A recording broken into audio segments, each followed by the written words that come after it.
So, as you guys know, I have a tremendous amount of love for God, and I believe it's important to share where that comes from. That a part of my message today comes from at one point my life being an absolute mess. So, I had the thought to dive deeper into what it was like for me in jail, right? And once again, keeps me humble, remains me in a space of gratitude, and it reminds me of where I never want to go back to, right?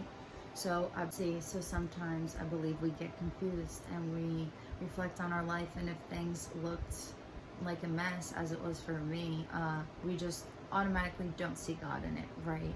As I continue to read in this, it says some of my most precious children have been laid aside in sick beds or shut away in prisons.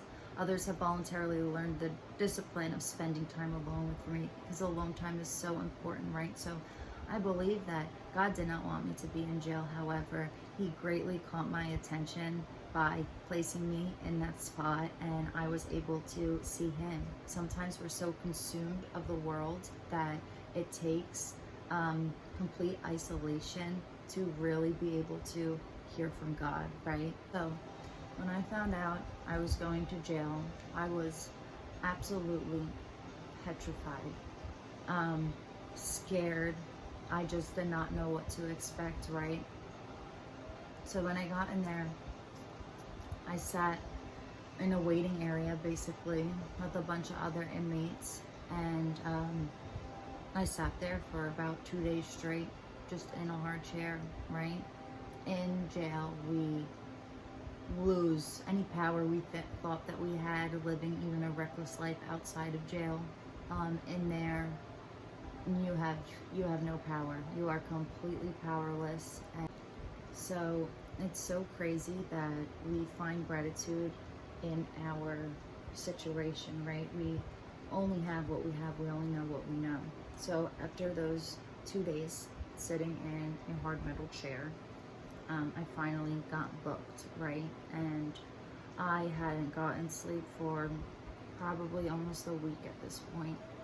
And when the officer had given me a blanket and a place to lay, I remember looking at her and just saying, "Thank you so much. Thank you for this blanket. Thank you for something to lay on." You know, how wild to feel any bit of gratitude in jail. But I found it, because that was the only thing I could appreciate at that point. So guys, I wish I could tell you what the food tastes like, but I probably took a bite here and there within the span of 2 weeks. I hardly ate anything. I remember at one point, one of the girls telling me, and when a inmate doesn't want to take your food anymore, you know that you have not been eating. And she said to me, "You've been in here, you need to start eating. Like, this is what you got," right? And I was just in such a place of denial that my heart didn't want to accept that I was in that space, right? So I said, "No, thank you." Didn't want it. So then I remember that the jail I was in, they were transporting some of the girls to another jail, and this jail I did not hear good things about, right? Not that any jail is good, but this one was more harsh, I guess. And I was on the list, so I went and traveled in this bus thing that was like pitch black, right? Handcuffed to the person next to me. And I remember it took everything in me to get off of my bunk and go over to the phone to call my family. And when they answered, every time I told myself, just hold it together, right? Because I just wanted to have a normal conversation with my family. But the second I heard my mom's voice or my dad's voice or my grandmother's voice, I just completely lost it. And so being 19, some of these women in there, they know jail. They know what it's like. They've made it home the best that they can, right? So they're comfortable with their surroundings. Me, I was uncomfortable. The bathrooms, there is not even anything in between the toilets. You go in front of everybody, right? The showers, same thing. When you go into the shower, they have a little dish of the soap, and you pick your shred and go on. This was just extremely uncomfortable for me. I basically remained in my bunk as much as I could, and just prayed to God to let me see the judge earlier than my seeing with him. And I wasn't supposed to see him until about a month in. However, I got blessed, and my mom was figuring some things out on the outside, and I was able to see him 2 weeks into my stay. This one day, I remember that we had gotten the opportunity to go outside, right? Back to only having what you have and being grateful for whatever that looks like. And I remember stepping outside and just being able to see the sunshine and the sky. Just little things that we take for advantage every day, you know?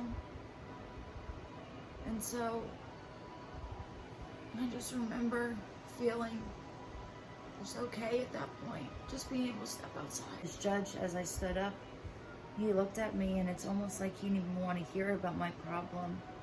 He saw what I looked like, he saw my age, and immediately he said, "We need to get her out. She needs to get help, and this is not going to be the place that is going to help her," right? Like, that's logic, but there's so many people who end up sitting in jail and they don't have the opportunity to get the help that they truly need. And before I saw the judge, I heard girls talking about, that there's so many people that need to be seen just within one day, that there's a possibility that I may not be able to even see the judge, right? And through my stay, I witnessed many girls coming back into the unit and sharing with others, like, didn't even get to see the judge, right? Like, that really stinks. So I saw him, right? But in the waiting, I was in this holding cell, basically, with 2 other girls, and gosh, I thought it was cold in the unit. I mean, just ice cold. And they do that in jail because the germs and stuff. So you can imagine, like, a doctor's office usually is on the chillier side, so 10 times colder though. And I just remember, like, being in a ball with my shirt over my pants the best I could, and just, like, just wishing, hoping for the best. I mentioned that I did pick up a Bible and devotion in there. However, that is not where my relationship was developed with God. It was not in jail. And so, as well as jail being a great consequence, many inpatient, outpatient, long-term rehabs, treatment centers, I did it all since the beginning of my drug use. And so when I say that the one thing that sustained me is God, that relationship was built later after that. But reflecting, I experienced many consequences, and I am so grateful that I only have one true answer today, and that I get to share that with people and let you guys know that I'm not just saying there's hope in God to say that there's hope in God, but that I am a walking testimony of that hope.